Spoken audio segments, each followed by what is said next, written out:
고린도후서 4장 16절.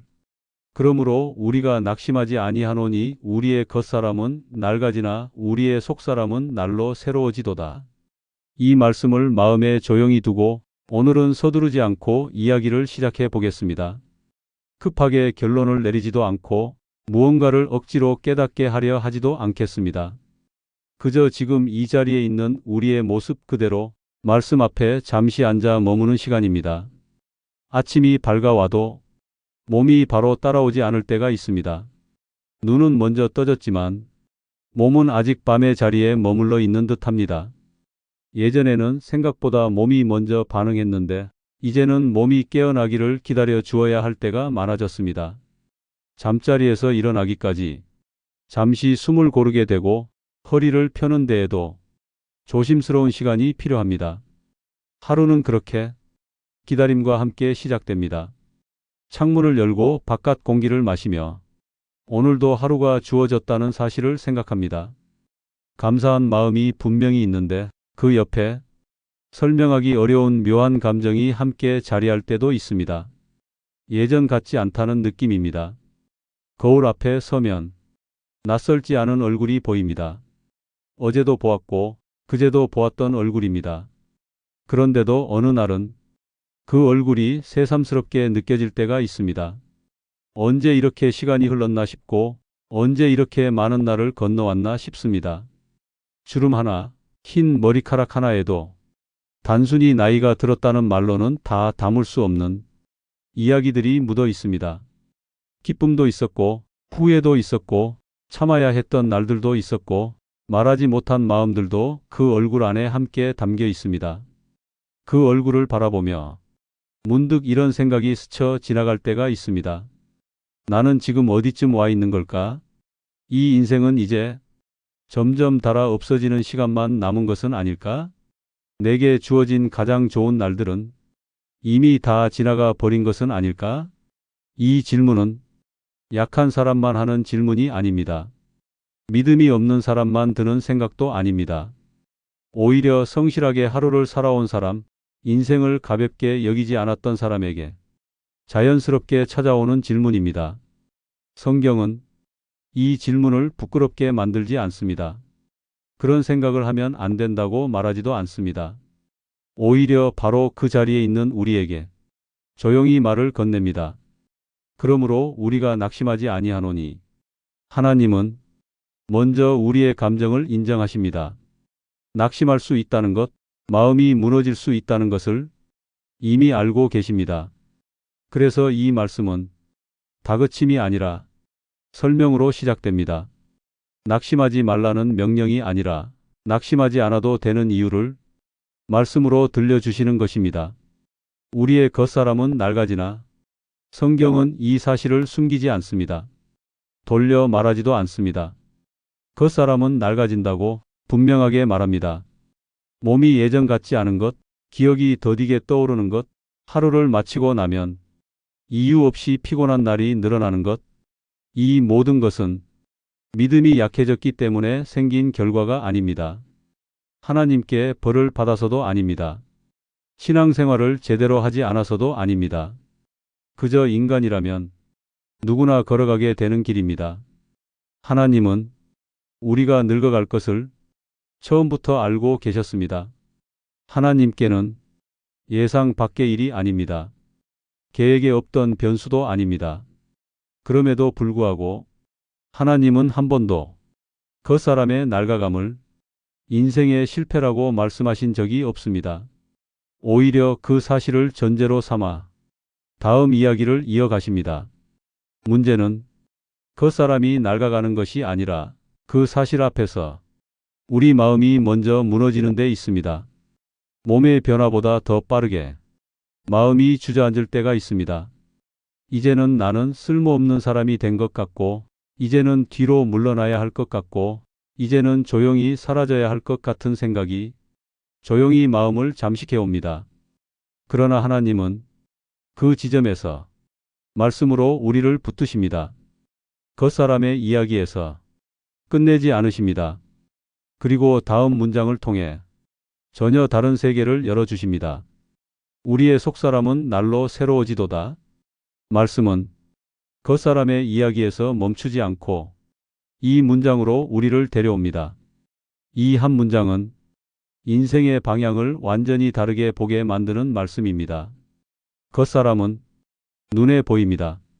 그래서 우리는 겉사람의 변화를 쉽게 느끼고 쉽게 비교하고 쉽게 낙심합니다. 몸의 변화는 숨길 수 없고 하루하루 바로 드러납니다. 그러나 속사람은 눈에 보이지 않습니다. 그래서 우리는 속사람의 변화를 잘 알아차리지 못한 채 살아갈 때가 많습니다. 하지만 하나님은 항상 속사람을 보십니다. 사람의 겉모습보다 마음의 방향을 보시고 행동보다 중심을 보시며 결과보다 신뢰를 보십니다. 젊었을 때 우리는 속사람보다 겉사람으로 살았습니다.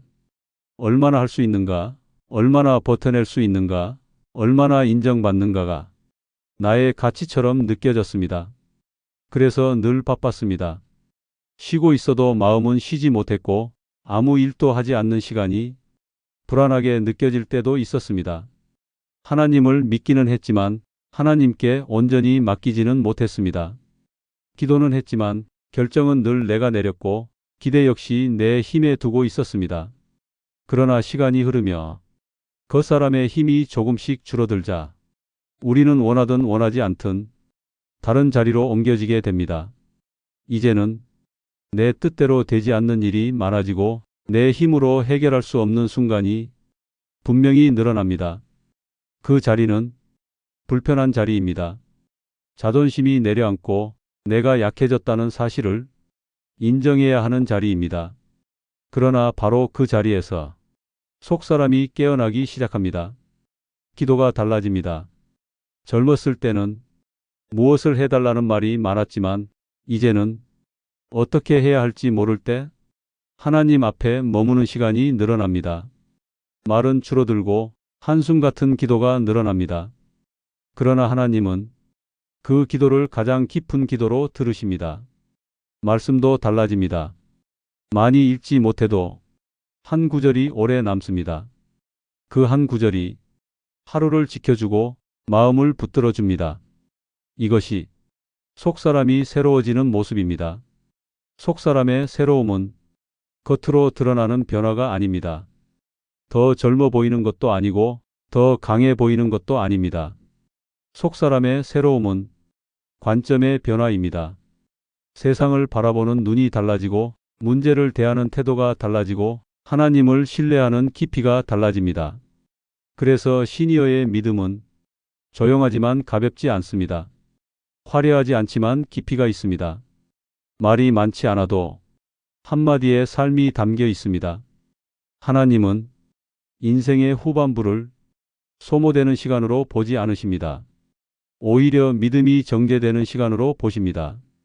불필요한 욕심이 하나씩 내려놓아지고 사람의 시선이 점점 가벼워지며 하나님 한 분만 남게 되는 시간입니다.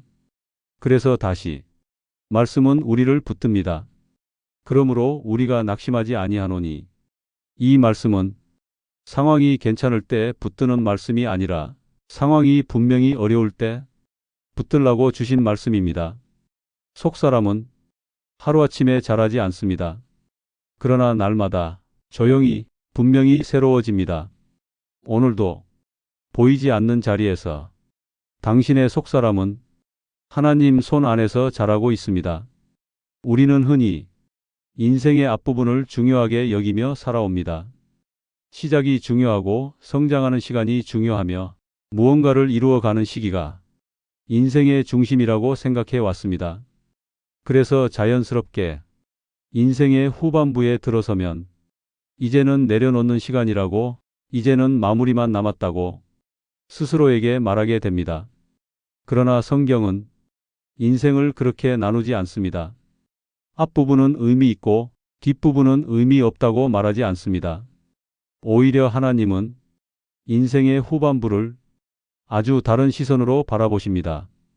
겉사람이 약해질수록 속사람이 더 분명해지는 시간, 할 수 있는 일이 줄어들수록 하나님께 맡길 수 있는 영역이 넓어지는 시간, 사람의 손을 놓을수록 하나님의 손을 더 굳게 붙드는 시간. 그 시간이 바로 지금 우리가 서 있는 자리입니다. 젊었을 때는 기도에도 조급했습니다. 빨리 응답받고 싶었고 눈에 보이는 결과를 원했습니다. 그러나 이제는 기도의 모습도 달라집니다. 반드시 무언가를 바꾸어 달라고 매달리지 않게 되고 상황이 달라지지 않아도 하나님이 함께 계시면 견딜 수 있음을 알게 됩니다. 이것은 믿음이 식은 것이 아니라 믿음이 깊어진 것입니다. 젊었을 때의 믿음은 앞으로 나아가게 하는 힘이었다면 지금의 믿음은 흔들리지 않게 붙들어주는 힘입니다. 그래서 하나님은 인생의 이 시기를 통해 다른 사람을 가르치기보다 우리 자신을 다듬어 가십니다. 더 이상 증명할 필요가 없고 더 이상 애써 보일 필요도 없고 그저 하나님 앞에 있는 그대로 서는 법을 배우게 하십니다. 이것이 속사람이 자라난 사람에게만 주어지는 은혜입니다. 하나님은 이 시간에 우리에게 눈에 띄는 사명을 맡기지 않으실 수도 있습니다. 그러나 보이지 않는 사명을 아주 분명히 맡기십니다. 기도로 교회를 붙드는 일, 말없이 자녀와 손주를 축복하는 일, 삶으로 믿음을 보여주는 일. 이 일들은 겉사람의 힘으로는 할 수 없습니다. 속사람이 자라난 사람만이 감당할 수 있는 일입니다. 그래서 성경은 다시 한번 우리를 향해 말합니다. 그러므로 우리가 낙심하지 아니하노니. 이 말씀은 마음이 강한 사람만을 위한 말씀이 아닙니다. 오히려 마음이 약해질 줄 아는 사람, 자신의 한계를 인정할 줄 아는 사람을 위한 말씀입니다. 오늘도 몸은 여전히 예전 같지 않을 것입니다. 내일도 갑자기 젊어지지는 않을 것입니다. 그러나 그것이 당신의 삶을 설명하는 전부는 아닙니다. 하나님 앞에서 당신의 속사람은 오늘도 분명히 자라고 있습니다. 보이지 않아도, 느껴지지 않아도 하나님은 그 변화를 알고 계십니다. 그래서 오늘 하루를 마무리하며 이 고백 하나만 마음에 담으시면 좋겠습니다. 나는 낡아가고 있는 존재가 아니라 하나님 안에서 지금도 새로워지고 있는 사람입니다. 이 고백은 스스로를 위로하기 위한 말이 아니라 말씀에 근거한 믿음의 고백입니다. 이제 이 말씀을 안고 기도로 마무리하겠습니다. 하나님 아버지, 제 삶의 시간을 주님의 손에 다시 올려드립니다. 겉사람이 약해질 때마다 마음이 먼저 무너졌던 순간들을 주님 앞에 내려놓습니다. 주님, 오늘 말씀을 통해 다시 믿게 하시니 감사합니다. 주님은 제 삶을 낡아가는 이야기로 보지 않으시고 지금도 새롭게 빚어가는 이야기로 보고 계심을 믿습니다. 남은 날들이 사라지는 시간이 아니라 완성되어 가는 시간이 되게 하옵소서. 조용하지만 흔들리지 않는 믿음으로 하루하루를 살아가게 하옵소서. 오늘도 낙심하지 않게 하시고 주님을 신뢰하는 마음으로 잠자리에 들게 하옵소서. 예수 그리스도의 이름으로 기도드립니다. 아멘.